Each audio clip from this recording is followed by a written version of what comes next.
आबनाए हरमुज़ खुलवाने में मदद ना देने पर ट्रंप दुनिया से नाराज़, किसी को ताना दिया, किसी को धमकी। ओवल ऑफिस में कहा कि हमने नेटो के दिफा पर अरबों डॉलर खर्च किए, हमारे दिफा के लिए वो मौजूद नहीं। बोले बरतानवी वज़ीर आज़म ने मुझे मायूस किया।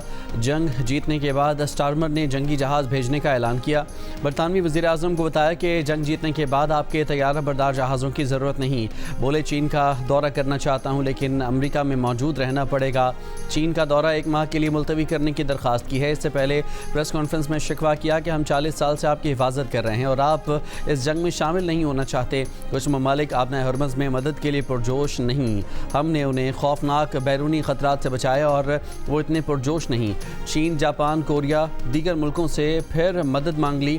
बोले जिन मुल्कों का तेल हरमुज़ से गुजरता है वो आगे आएँ। ये भी कहा कि मेरे ख्याल में ईरान के नए सुप्रीम लीडर भी ज़िंदा नहीं। ईरान में मुज़ाकरात के काबिल कोई क़यादत मौजूद नहीं। क्या जंग इस हफ्ते ख़त्म हो जाएगी? सवाल पर ट्रंप ने कहा कि अभी कुछ नहीं बता सकता, जंग जल्द ख़त्म हो जाएगी।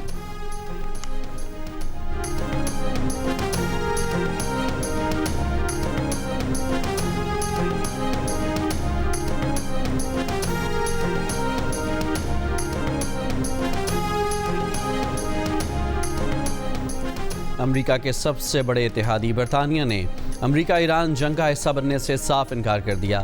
जंग के खात्मे पर जोर। बरतानवी वज़ीर आज़म सर केयर स्टारमर ने प्रेस कॉन्फ्रेंस में कहा कि आबनाए हरमुज़ का खुलना आसान काम नहीं है। इससे पहले फ्रांस, जर्मनी, यूनान, इटली, ऑस्ट्रेलिया, चीन, जापान और जनूबी कोरिया भी आबनाए हरमुज़ खुलवाने के लिए अमेरिका की मदद से साफ इनकार कर चुके हैं।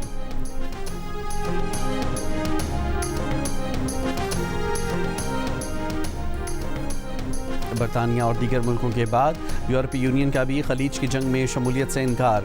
यूरोपीय यूनियन के वज़राए ख़ारजा के इजलास के बाद फ़ैसला किया गया कि यूरोपीय यूनियन आबनाए हरमुज़ में किसी भी ऑपरेशन में हिस्सा नहीं लेगी। कहा कशीदगी कम करने के लिए सिफारतकारी ही बेहतरीन रास्ता है।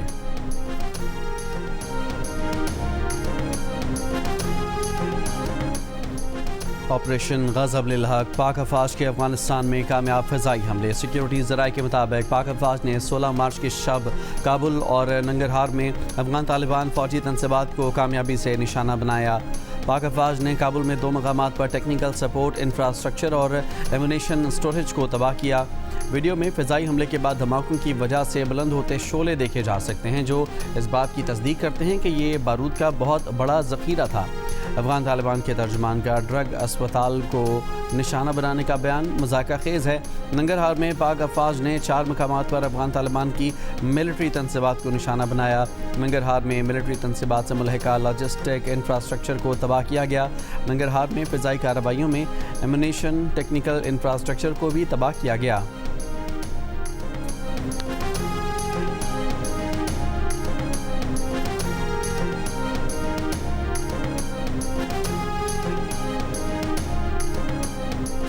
वज़ारत इत्तलाआत ने कहा है कि पाकिस्तान ने नहायत दुरुस्तगी के साथ काबुल और नंगरहार में अफ़गान तालिबान की अस्करी तनसीबात को निशाना बनाया। तालिबान रजीम के नाम नहाद तर्जुमान का दावा हक़ाइक़ के बरक्स है। तालिबान रजीम के दावे का मकसद अवामी राय को गुमराह करना है। 16 मार्च की रात पाकिस्तान ने काबुल नंगरहार में दहशतगर्दी के मावन ढांचे को निशाना बनाया। इंफ्रास्ट्रक्चर में तकनीकी आलात के ज़ख़ीरे और असलहा और गोला बारूद के ज़ख़ायर शामिल थे। यह असलहा बेगुनाह पाकिस्तानी शहरियों के ख़िलाफ़ इस्तेमाल हो रहा था। ज़ख़ीरा शुदा गोला बारूद के धमाके दहशतगर्द प्रॉक्सी के ज़ेर इस्तेमाल असलहे की मौजूदगी ज़ाहिर करते हैं। इन अहदाफ़ को मनशियात बहाली मरकज़ करार देना जज्बात को भड़काने की कोशिश है। अफ़गान तालिबान रजीम के तर्जुमान का बयान झूठा और गुमराहकुन होने की बिना पर मुस्तरद करते हैं।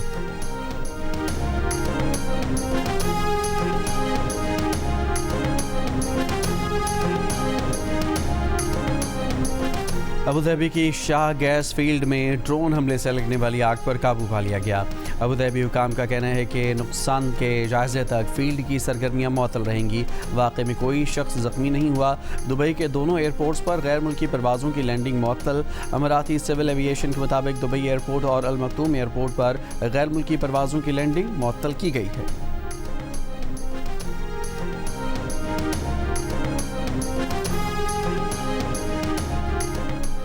خارگ میں تیل تنصیبات پر امریکہ جس ملک سے حملہ کرے گا اس کی تیل اور گیس تنصیبات پر حملہ کیا جائے گا۔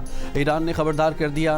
ایرانی پاسداران انقلاب کے اسرائیلی فوج کی جنوبی کمان اور اسرائیلی اسلحہ کمپنی پر حملے۔ قطر میں العدید ایئر بیس کو بھی نشانہ بنانے کا دعویٰ۔ عراق کے شہر اربل میں مسلح اپوزیشن گروپوں کے ٹھکانوں پر حملے۔ بغداد میں امریکی سفارت خانے پر حملہ۔ سعودی وزارت دفاع کا کہنا ہے کہ پیر کو الخرج ڈویژن میں 11 ڈرون مار گرائے گئے۔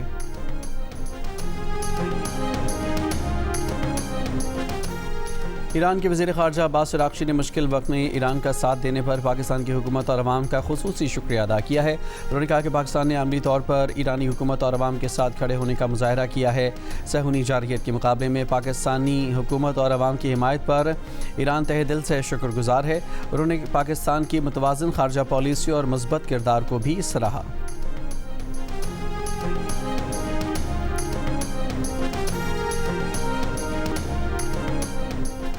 ایران اور امریکہ حالیہ دنوں میں براہ راست رابطے میں رہے ہیں۔ امریکی میڈیا کا دعویٰ ہے کہ عراقچی اور وٹکوف کے درمیان براہ راست رابطے کا چینل دوبارہ فعال کیا گیا ہے۔ جنگ شروع ہونے کے بعد فریقین کے درمیان یہ پہلا براہ راست رابطہ ہے۔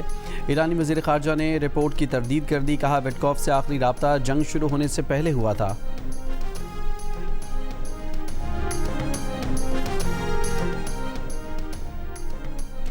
کینیڈا، فرانس، جرمنی، برطانیہ نے لبنان میں بڑے اسرائیلی زمینی حملے کے خلاف خبردار کر دیا۔ مشترکہ بیان میں کہا کہ لبنان میں اسرائیلی زمینی کارروائی کو روکنا چاہیے کیونکہ اس کے تباہ کن انسانی نتائج برآمد ہو سکتے ہیں۔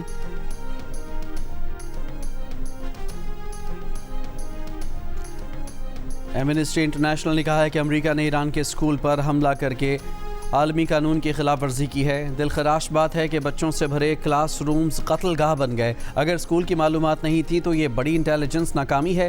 اسکول حملے میں ملوث افراد کو انصاف کے کٹہرے میں لایا جائے۔ میرپور خاص کے علاقے کوٹ غلام محمد کے علاقے سے 11 سال کی لڑکی کے اغوا کا مقدمہ درج۔ مقدمہ لکشمی بائی کے والد کی مدعیت میں 4 افراد کے خلاف درج کیا گیا۔ ایف آئی آر کے مطابق پرویز مری نامی شخص پر اغوا کا الزام لگایا گیا ہے۔ بیٹی واپس مانگنے پر جان سے مارنے کی دھمکیاں دی گئیں۔ رمضان کے آخری عشرے کی چوتھی طاق رات میں شب قدر کی تلاش۔ مساجد اور امام بارگاہوں میں خصوصی عبادات، ختم القرآن، دعائیں اور استغفار۔ لاہور کی بادشاہی مسجد میں مولانا عبدالخبیر نے دعا کرائی۔ صوبائی وزیر اوقاف اور مذہبی امور شافع حسین نے بھی شرکت کی۔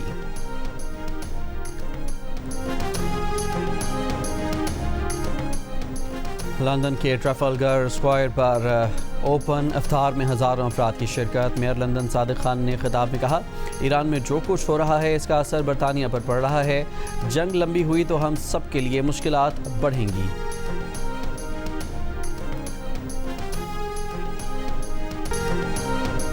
اور سلمان آغا قانون کے تحت واضح طور پر رن آؤٹ تھے۔